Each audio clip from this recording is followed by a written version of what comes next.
Christina Wald is a children's book illustrator, and she's illustrated more than 50 books. She's prolific, and she makes beautiful art, and she's a wonderful person. I'm really glad that Christina is with us today. So let's just start right off. Christina, you teach book illustration at the Northern Kentucky University, and you have illustrated all these books. Can you tell us a little bit about how you became a children's book illustrator? Yeah, I basically started as an industrial designer, which if anyone knows what that is, that's where it's kind of like graphic design, but designing 3D things. And when I went to school, I actually wanted to be an illustrator, but most schools don't offer illustration as a major. So I went into design instead. And when I started out, I kind of wanted to be if you want to share the first screen actually right now too. Okay. When I first started, I actually wanted to be a comic book illustrator, but I was really, really slow. And to be a comic book artist, you have to be a lot faster. So I kind of started, oh, it's kind of back a little bit. Yeah, sorry, I'll start at the beginning. Oh, no worries. There we go. Oh, yay, okay. So anyway, I started, you can go to this first slide. I want everyone to absorb all of the sketches. Oh my gosh, all of this illustration. That's a lot of book covers. And actually, this isn't even all of them. This is, there's some that just wouldn't fit on the page. And then there's some, occasionally when you work on a project, like with any product, it ends up not coming out for some reason. Maybe the marketing department decides it's not going to sell that well, or somebody changes. It's sort of like being in movies. If somebody changes head of the department, maybe something gets put on the back list or doesn't get released at all. So yeah, it's been a lot of stuff. Cool. So I started out my illustration career in the early 90s. And since I was too slow to do comics, I did a lot of artwork for role-playing games and collectible card games. So one of my big early clients was, I did a lot of books for Star Wars, interior art. And so I worked on a lot of licensed properties. So Star Wars, Lord of the Rings. If you go to the next slide, that's a montage of most of the covers. Again, I didn't put all of them because they didn't fit nicely in a square. And if you go to the next one, I did a lot of paintings for a Middle-earth card game based on J.R.R. Tolkien's Lord of the Rings. I also did artwork for a bunch of other properties like Dune, Babylon 5, Star Trek. I've also done a lot of toys too. So I've worked on a lot of licensed properties for that. The thing that was fun, yeah, so this is some of the toy stuff. When I was before I was starting to illustrate books, I was doing a lot of toy design. This was actually for a National Geographic toy line. This was, I've done like game covers. And if you go to the next slide, yeah, this is, I would often work on the design, and this was for Wild Planet Wild Planet toys. And I would often do stuff for their product design, and then do some label illustration and package illustration. So I often get to work with a couple of different departments when I work on a project. This next one, if you go to the next slide, this was one of the funniest art illustration assignments I ever got. I did a comic for a G.I. Joe package, and the art director said that they wanted it to be just like Quentin Tarantino without the violence and language. Okay. So, and then I also, some projects, now I'm warning you, my cat might join the call here in a second. She's very bad about liking to be on Zoom calls. So this was, hopefully you're not seeing the cat yet. Oh, good. Just her tail. That's her tail. We're only seeing my screen share. Oh, good. Because she's walking by. This was, I worked with a toy company that did an Encyclopedia Britannica. They had the license, and so I did several books on chimps, lions, and elephants. And so I did a bunch of books for those. And how I got into it was I first, when I was at the end of the 90s, after I'd done a lot of role-playing game artwork, unfortunately, the industry kind of went through a downturn. So a lot of companies I worked for went under. So I worked for a while at a advertising agency, and I also started doing a lot of giftware design, and I was doing paintings of animals for, you could see Miffy walking back, for heat transfer flags. And so Scholastic contacted me to do I started doing artwork for Scholastic News, which they had that piece that we had in the slide before. Those are really fun. I did a bunch of those for them. They're see-through issues. First and second graders would get those, and you would hold it up to the light and see all kinds of animals hidden. Oh, cool. And so I started getting children's books because and this is where we can talk about people that are interested in getting in children's books. Yeah. I started getting my work through portfolio sites. So I kind of inadvertently ended up doing children's book illustration because people saw my work online and started giving me book projects, which is kind of a backwards way to get into it. Can you explain what is a portfolio site? Well, obviously there's a lot of portfolio sites online. iSpot started, it's called the iSpot, which is THEISPOT. They probably started, I want to say, in the early 2000s. And they have a place where you could post your own portfolio? Yes, and it's a pay site. And so that it has a lot of art directors from New York on it. And I got my first work from Scholastic from them. So basically, to get work in children's books, it's having work that's similar to a project that they're working on. So what they see in their portfolio, in your portfolio, is what they assign. So I started getting a lot of animal books because I had paintings of animals in my portfolio starting out. This one here was a Look, Find, and Learn book. Each page had a spreadsheet with lists of hundreds of animals I had to put. Each illustration took several weeks to do. Yeah. It was a lot of work to do these. Right. I almost didn't put them in my portfolio because I was afraid I'd get a lot more books like this. It looks very complicated. Yeah, it was a very long project. I think it took almost a year to do this one. Most books don't take as long, but it's very dependent on how complex the illustrations are. Right. So are you saying that if people are interested in becoming children's book illustrators, you'd recommend that they should set up their own portfolio, an online portfolio, one that is frequented by children's book books publishers? Yes, I would recommend that.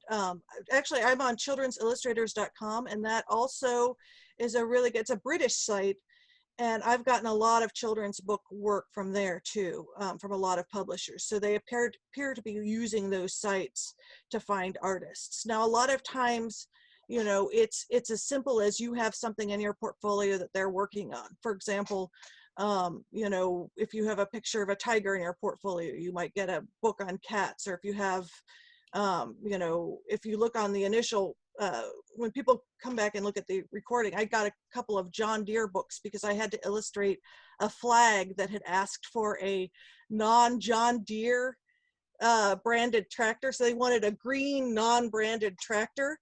And I got a call from John Deere to do a couple board books for them. They said you had a tractor in your portfolio, and so that's how I ended up doing a couple books about tractors. And actually, can you tell me again, where is your portfolio right now? What's the site? I have it on several sites. I have it on the iSpot, childrensillustrators.com, and Hire an Illustrator. I've been on Hire an Illustrator less long, but I have gotten a lot of inquiries on it. Okay. The reason I always put this in my spreadsheets or in my PDFs when I show this is because, and they don't do that many pop-up books anymore, but it's always fun to see. I actually have this book behind me too. We can't see you right now. Oh, you can't see me at all. Okay. We can't see the screen, and you're gonna have to tell me when to advance.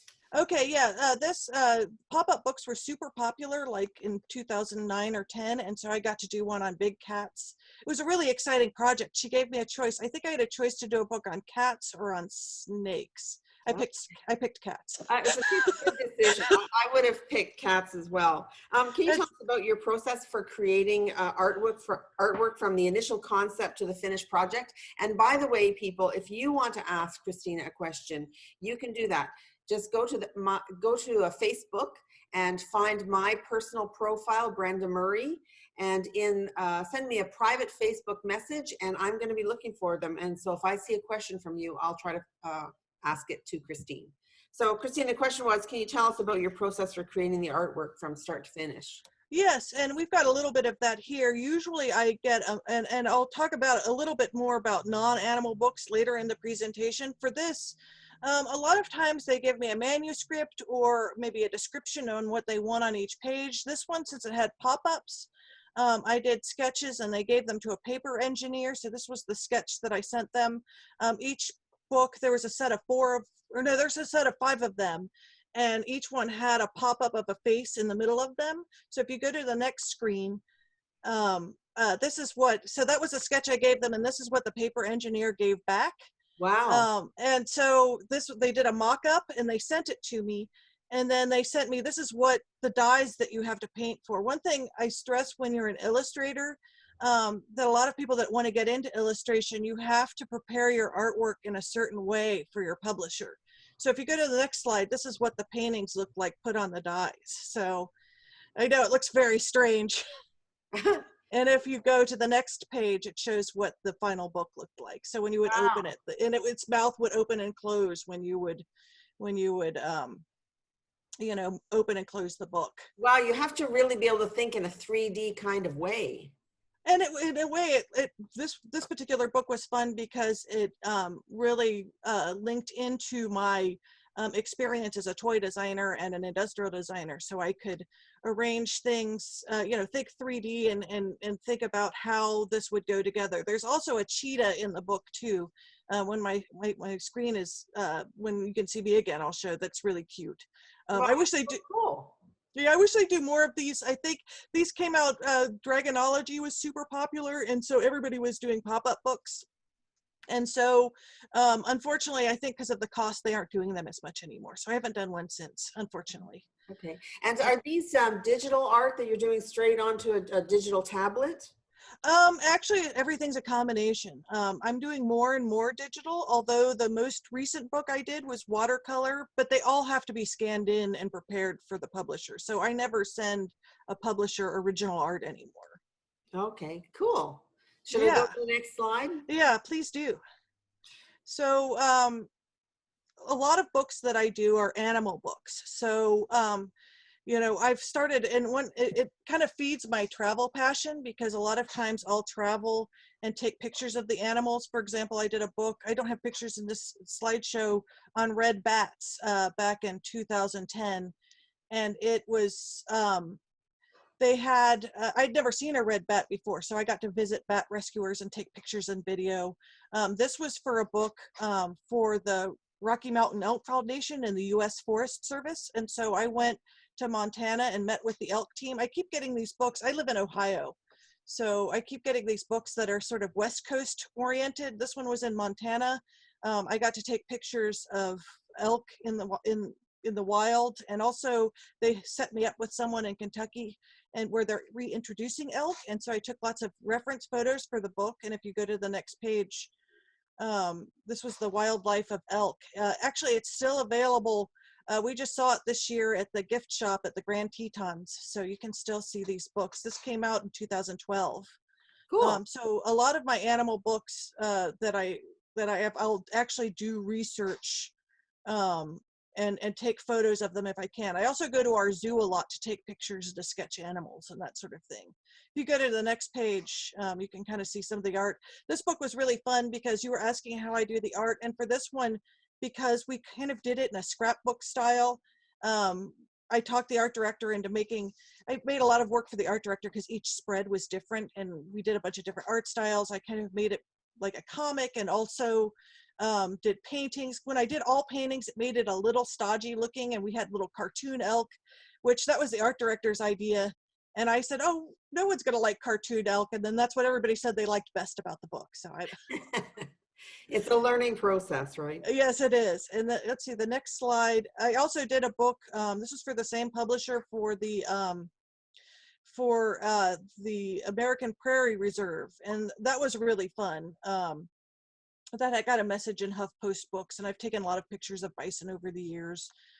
So yes, a lot of my picture books, if you go to the next one, there's a spread inside. This one was challenging because I remember thinking halfway through, there's so many bison and fields. How can I make these pages interesting, without it all just being blue sky and lots of bison?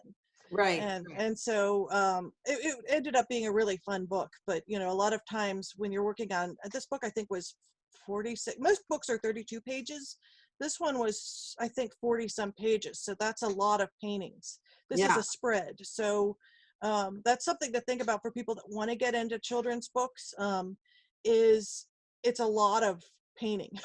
Yeah. And that sounds funny just saying it, but when you're actually working on one, not only is a lot of paintings, but you have to deliver them usually in a fairly timely manner, like, Yeah. you know, a couple months or whatever. Well, Yes, this is oh, go on, ask your question. yeah, you said it was a combination of digital art and analog art. Can you explain that for people who maybe don't quite understand how that could work? Well, I will often paint, for example, this is for the San Diego Zoo. And this is for their centennial children's book. And so each of those animals is painted separately in acrylic, and I would scan it in and put it together. A lot of times when you're working with, all the time when you're working on a children's book, you're also working with a graphic designer, and you have to be able to, even after the sketch, you might have to move stuff around or digitally alter that. And this makes it a lot easier to fix things when you're working with your client. Right. Actually, that's one, reason the way I met you was through urban sketching, and that's what I love about doing urban sketching, is because it's not for a client and it's just for me, so I Yeah. can do whatever I want, you know, because so much of my work is doing something for someone else exactly the way they want it. Not Yeah. that there's anything wrong with that, but it's really fun to do your own artwork. Yeah, yeah. I was just working on a project yesterday with my daughter, actually, and it was illustrating plants and trees, Oh yes. invasive species in Canada, and it was black and white drawings. And the student who wanted these illustrations for his dissertation said he wanted the big picture of the tree and the leaf. And but if you've got a big picture of a tree, leaf is too far away to see the shape of it. So Hmm. Yeah, so you almost have to do an inset or something like that. I mean, one thing being a illustrator of any type, but especially with kids books, you end up being an expert on a lot of stuff. You do, I don't want to say expert, but you do learn a lot more about things. For the elk book, for example, I got a textbook when I started on the book that was about 3 inches thick on elk. It was like for people doing their dissertations on it. So it was everything you never knew about elk in like in everything a you never want college level. to know about elk. Well, always wanted to know maybe, or never knew about elk. Yeah. So Okay. if you go Cool. to the So next slide.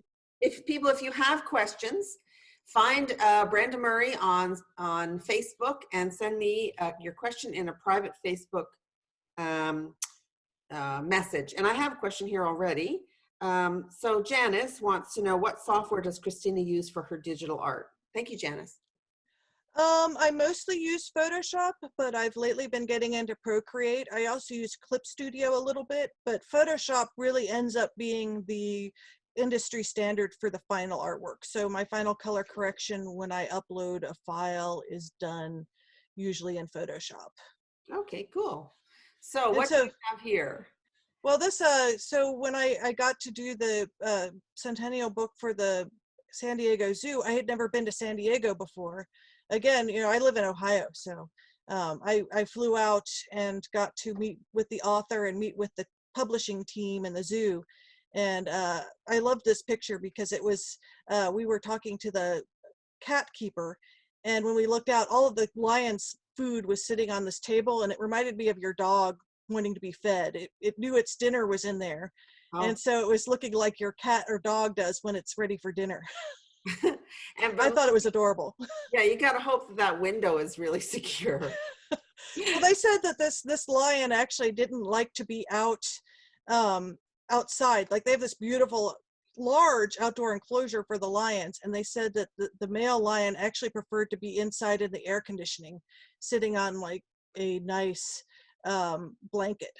Yeah, So he didn't like being on display. He liked to sort of do what most people like. What my cat upstairs is doing right now, sleeping on the couch. yeah.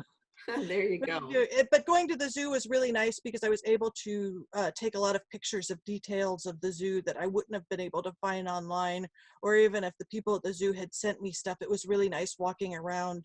The book actually took place at night, and it was about a baby orangutan and a Galapagos turtle going around the zoo and talking about the history of it. So it made it sort of have this dreamlike quality to it. If you go to the next slide, that's also from so those are all details I got from actually visiting the zoo, which was Wow. really nice. Yeah. Cool.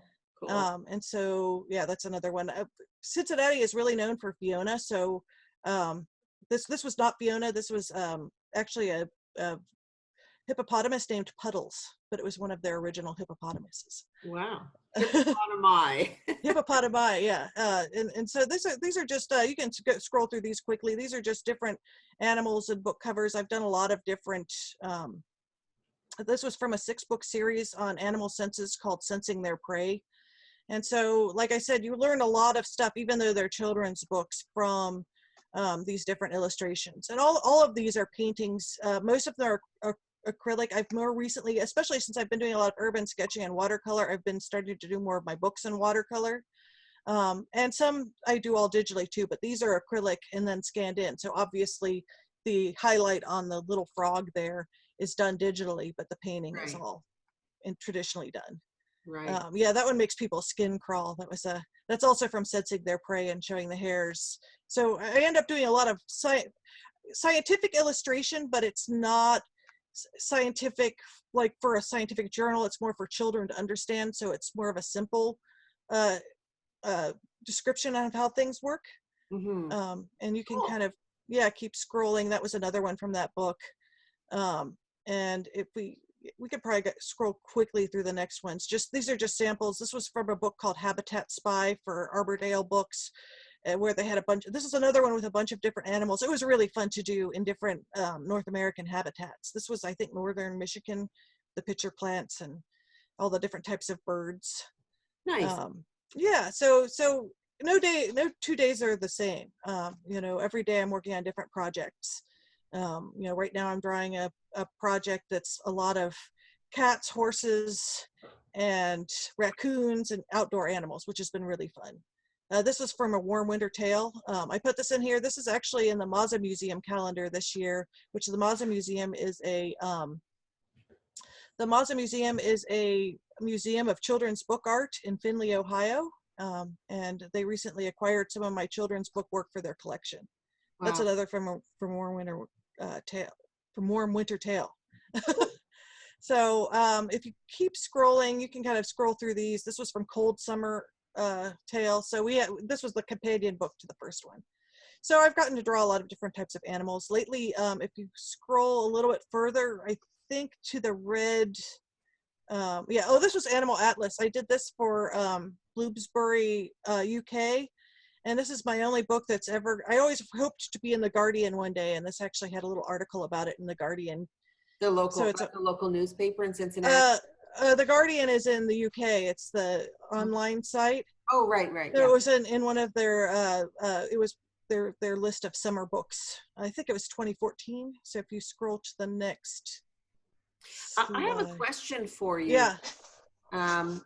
Yeah, there it is. Okay, I have a question for you. What constitutes a good cover design? So you have to take into consideration, the composition of the design and the text that's going to be added later and all of these things. So my question, I guess, let's break this down. Are you sending in the artwork and then they're working the text around that, or do you include the text? Okay. I almost never get a say in what the text looks like. So sometimes, and in this particular cover, I had actually done a cover illustration for it, and they ended up putting this one together. So this with a bunch of the pictures inside. And so, sometimes I get a say, sometimes I don't.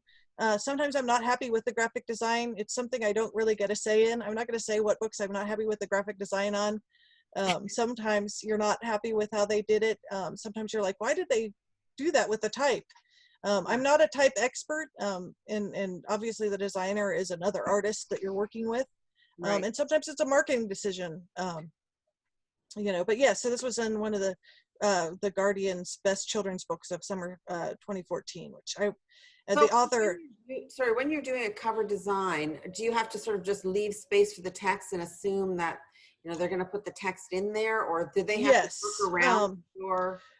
Yes, and that's a part with any type of illustration. You have to, sometimes at the sketch phase, they will give you the rough graphic design, which is the best case scenario, because then you really know where to avoid having artwork.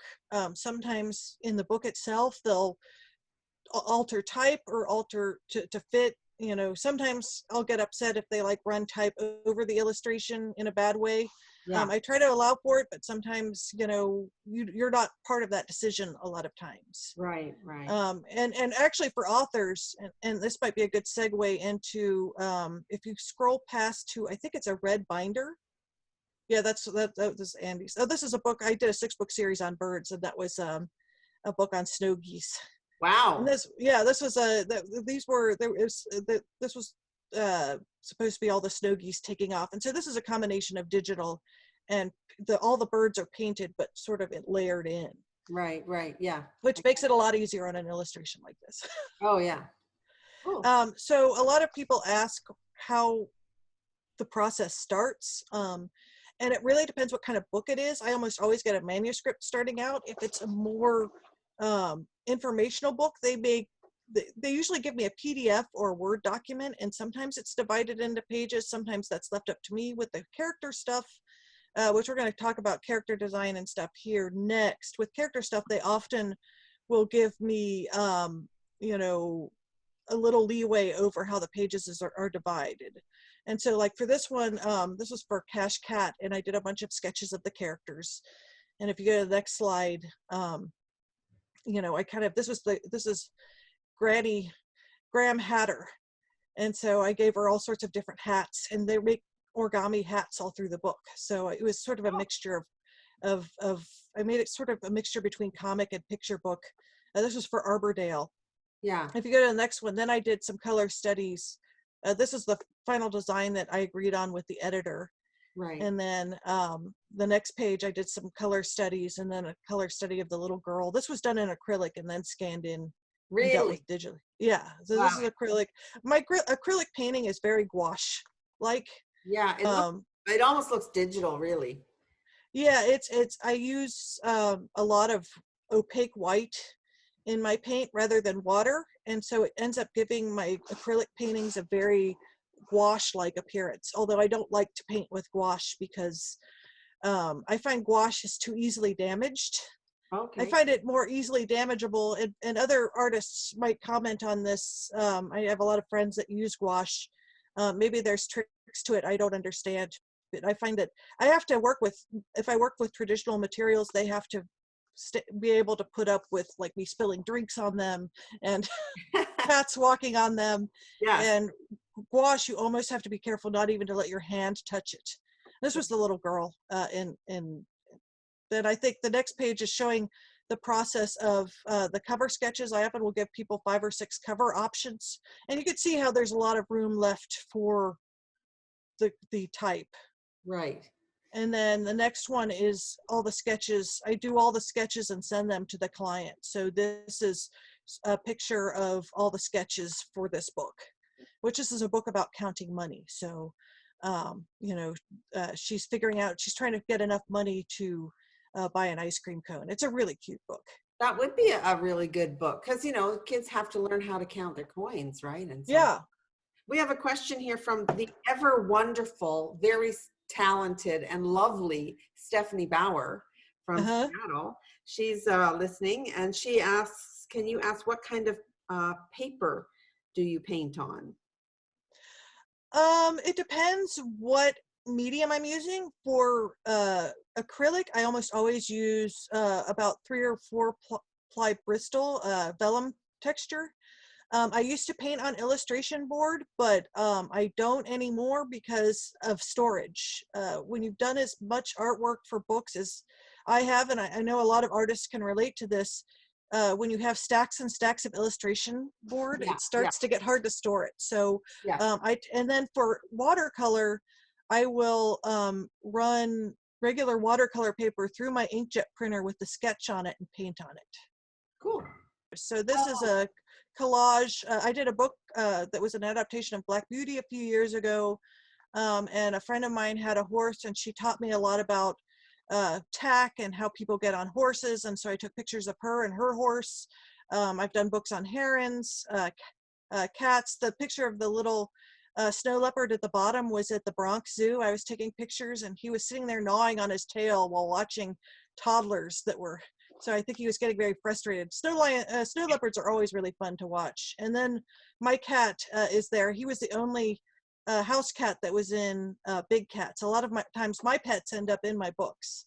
If you go to the next frame, We have a question for you. yes, there's a friend of mine posing for Black Beauty.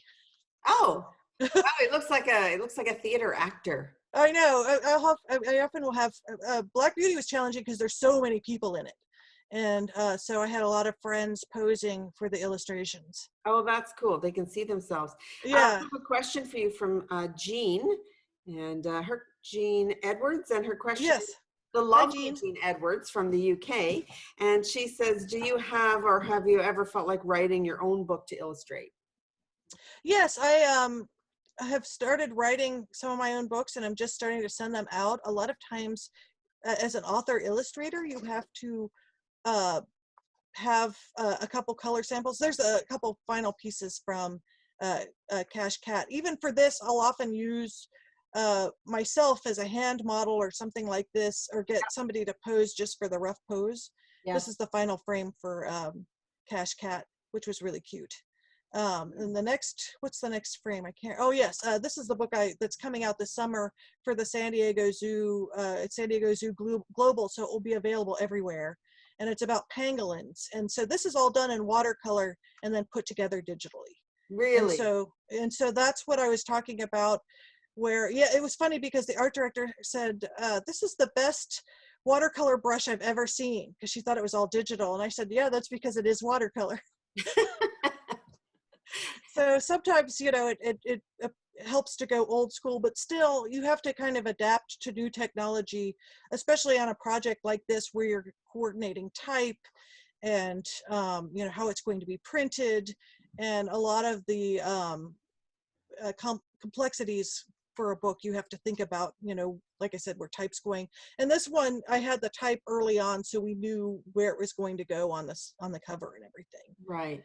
And yeah, this was really a fun book. And the next one, this is I wrote a manuscript for this like 4 or 5 years ago, and I just recently did artwork to send it out. So I'm trying to, but this is some of my personal work that I've been trying to send out as an author illustrator. The problem that I've had is I tend to get really booked up, so I don't get a lot of time to work on my own projects. And when I do, I usually make comics or zines or something. So now I'm trying to make a concerted effort kind of in between the cracks to do more writing for children's books. So these are some of the images that I created for it. And so I'm just starting to send that out. For those that want to be author illustrators, being an illustrator for a children's book is actually a lot easier because, as I said, when people do a Google search, they will often find your name. Like I recently did some books, and I don't know if I let them in the presentations, for a publisher in Switzerland. And so they found my work through a Google search because they found artwork similar to what the book was about. And so for an illustrator, it's so much easier because by the time they contact you, they've probably already had a couple meetings and talked to a couple illustrators, and you're usually on the short list by then. If you're writing a children's book, it's a whole, especially if you're going traditional routes, it's a whole different ballgame. You have to, even if you have a literary agent, which is usually helpful when trying to sell your own writing, you have to, it takes a lot of patience. Yeah. It's sort of like, and a lot of times if you're planning on just writing children's books, you have no say in the illustrator most of the time. That's right. And this is and so at the end here, I have some of my urban sketching. I got into that in 2012, and that's really gotten me into painting. This was in Sighișoara in Romania. Yeah. So I know. I remember I've done some book illustration and writing, and if you're a writer, you're sending out query letters to publishers, and yes, it's really, especially in Canada, there's very few publishers in Canada, so you've got a very short list to choose from. Yeah, and this is so I love to travel, and I get a lot of photo reference for my books. This was in the Olympic National Forest a couple years on an art retreat with a bunch of friends that are artists. So Christine, if I were to look That's at in New York City. Your sketchbook. I imagine your sketchbooks look like children's book illustrations. Well, I actually have been really getting into ballpoint pen, and like to do really quick sketches now. Right. This was in New York City, and I probably was sitting there for a couple of hours. Yeah. But yeah, it's something I love doing something that takes less time and less that I don't have to worry about where type's going to go, or that I have to send it to a client. And so it's just a way to relax for me, but keep sharp. Yes. Um, And I imagine you have to remind yourself, okay, this isn't an illustration for a children's book. We don't have to yes, sit here for 3 hours. We can do this quickly and exactly. And this is at the Cincinnati Zoo. We go there a lot. We were trying to go once a month. Unfortunately, the zoo's closed right now. This is the Cincinnati City Hall. wow. Yeah, this one almost killed all of us drawing it with I our bet local it would. Yes. Cincinnati group. This is it. If somebody can text us and tell us, I can't remember the name of the architect. He's done a couple buildings in Cincinnati and um, in Chicago, and I can't remember his name off the top of my head right now. Wow. But he That's has all this very detail and stuff. complicated. It was very complicated building. Oh my gosh. Um, So shout out to the Urban Sketchers Cincinnati group. Hi, Urban Sketchers Cincinnati. yeah, there's a bunch of them on here today. Yeah. So hello everybody. This was in Dijon, France, a couple years ago. This was really fun. I love the architecture there. So Yeah. that's one thing I really enjoy in children's books, and I've been getting more books that have a little bit more architectural element to them lately. Although the book I'm working on that's kicking off in May is going to be in the rainforest. So it's going to be more pictures of rainforest, which I love doing all of it. I mean, I think one thing that this career is good for is if you have a lot of different interests, you get to do a lot of different things. Yes. So my question for you is, I mean, you sort of came at children's book illustration through the back door a little bit, but I can see that all the things that you've done previously have all, kind of supported it, and your career now as a children's book illustrator. What if somebody's just sort of thinking about children's book illustration, about getting into that field? What would you recommend that they do to prepare themselves? Well, I think one of the best things if you want to do any storytelling, and somebody just texted me and said it, Samuel Hannaford was the architect of the City Hall in Cincinnati and Music Hall. And that's the last slide if you want to go to just back to talking.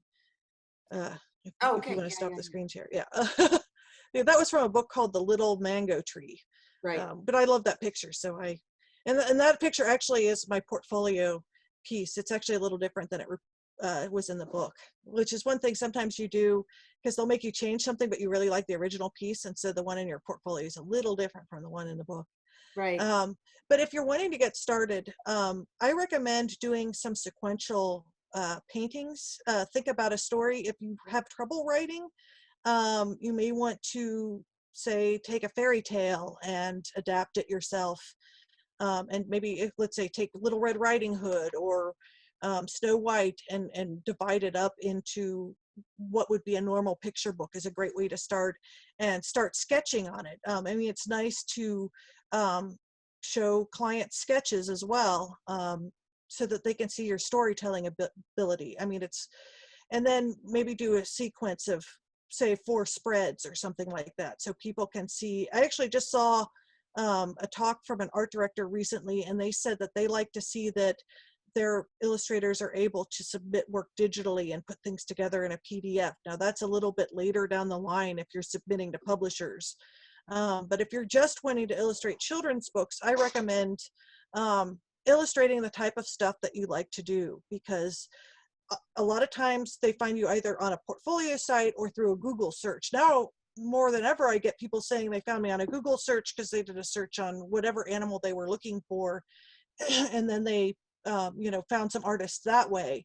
So if you like drawing birds, for example, maybe draw birds or stories of birds and have them in your portfolio. My first book for Arbordale, I had done an illustration of a heron for one of those heat transfer flags for that company I was talking about that used to be in Cincinnati.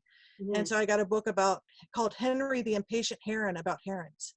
Okay. And so, people hire you based on what's in your portfolio. And conversely, don't put stuff in your portfolio that you don't like to draw. So if you don't like to draw cars or bicycles, don't put those in portfolio pieces, because inevitably somebody, like that tractor illustration I had, you know, somebody will call you up and say, oh, could you do this book about tractors or book about cars? Or, you know, so if you don't like drawing things, don't have that work in your portfolio. Right. I think And so that's the no best take. advice. Yeah. You know, and you know, it's people give a lot of portfolio advice, and it's really hard because, you know, obviously, um, you don't want to have bad stuff in your portfolio, but you have to make sure that you have a variety of stuff that you want to do in your portfolio. Yeah. And Would you suggest really curating your portfolio so that you maybe, because if you're involved in other art, for example, if you're an urban sketcher, or if you do, you know, oil painting portraits or whatever, having a portfolio that's just for the children's book illustration, and that's, you know, just for that, and then a separate portfolio for your other things. I think, especially if you're mailing one to someone, for sure. I mean, I don't think it hurts to have one or two things on your site that aren't so focused. I mean, I do so many different things. I have a ton of stuff on my site, so I'm probably a terrible example. Usually what happens is people find a piece that they really like that you've done, and that's what they want their book to be about. Is they'll say, oh, you did a picture of this, and this is, I have a book about this. I have a book about a dog. I get a lot of people that want me to do books about dogs, which is great. And it's because they like a dog picture I've painted. You know, there's a lot of different um, you know, scenarios in that way too. But I think if your stuff is, like, for example, if you want to do children's books, I would probably make sure you at least have a site that's mostly children's oriented. Right. Like, you know, there are a lot of, you know, if you do say more adult themed stuff or whatever, I would not have it on the same site. Yeah. And also be cognizant of the stuff that you post, because a lot of times families are looking at your site or children are looking at your site. So you kind of want to make sure, I mean, I always try to make sure that nothing I ever post is, I mean, you can't be too, but I try to be cognizant of who's probably looking at the site. Like if you get a lot of school kids looking and school groups looking when you do school visits and that kind of thing. Right. Yeah. Okay. Stephanie is asking, how did you develop your style, and what other illustrators or artists do you admire? Oh, well, there's so many artists that I love. You know, I kind of have developed it over the year, just based on over the years of my likes and dislikes. Although I think I heard the famous science fiction artist Kelly Freas once said, "Your style is the collection of mistakes you make on every painting." Yeah. That's good. But children's books, there are so many amazing illustrators. Yeah. I would say probably my favorite is David Wiesner. He's a Caldecott winning illustrator. I also really like Dan Santat. He does a lot of children's books. I think my favorite one is about the science project that destroyed the world. Yeah. Well, There's a lot of I great feel like we're in the artists. middle of that right now. Yes, yes. So perhaps that's not a good one right now, although it's more about giant robots than, you know, maybe that's the next phase. Yeah. Oh, gosh. Cool. So, if people are interested in purchasing your books or seeing, you know, what your collection is available, they should go to ChristinaWald.com. Is that correct? Yes. And my Instagram is CSW Yellow Cat with a K. I'm sorry, you know, I wish I'd used my name, but when I got my Instagram account, they said, oh, you shouldn't use your real name. And so it's, you know, CSWYELLOKAT. Okay. I know, it's weird. Yeah. So I just want to talk to people for a second. I don't know if I can. No, it's not going to let me. All right. Well, anyway, thank you everybody for coming and chatting with Christina. And thank you, Christina, for sharing so generously. Really appreciate it. I just Well, want thank you for to, asking. yeah, this is great. I just want to let everyone know that our next chat is going to be tomorrow, actually, at 1 o'clock. We'll be chatting with Mike Dakubara, and he's going to be talking about Sketch Now and Think Later. And Mike is also a writer and an illustrator. He writes and illustrates his own books based on his travels. And Nice. so Mike is very talented, really cool guy. You're going to love him. And so we're going to chat with Mike tomorrow at 1 o'clock. Eastern Daylight Time, and also, and then on Monday at 1 o'clock, I'm going to be talking to Ian Finelli, and Ian's been on chatting with me before. On Monday at 1 o'clock Eastern Daylight Time, Ian's going to be talking about urban sketching, the at-home edition. So people, I know you're home and you're bored and so on, and I just want to let you know that we have some online workshops at Studio 56 that are available. The first one we produced was Oliver Holler's Design on the Fly, and he's talking about his process for creating art and giving you some tips and some homework. And the second one was just produced a couple of weeks ago, Ian Finelli's Layers of Looking, and those two online workshops are both available at www.studio56boutique.com. These chats will be recorded, and if the quality of the video is any good, I'll try to post them up on the Studio 56 Facebook page and on the Studio 56 YouTube channel. And thank you everyone for coming. Any last words, Christina? No, thanks so much for having me. And if anyone has questions, feel free to email me or DM me. I'm always happy to help other artists. You know, we're all in this together. So thanks so much, Brenda. Yeah, thanks everyone. Listen, you know what? It's really tough right now, and oh my gosh, we're all suffering. But I just want to encourage you, and I hope that you're encouraged and you're inspired, and take care of yourselves, take care of your neighbors, your family. Keep making your art, and don't worry, because better days are on the horizon. All right, bye everyone.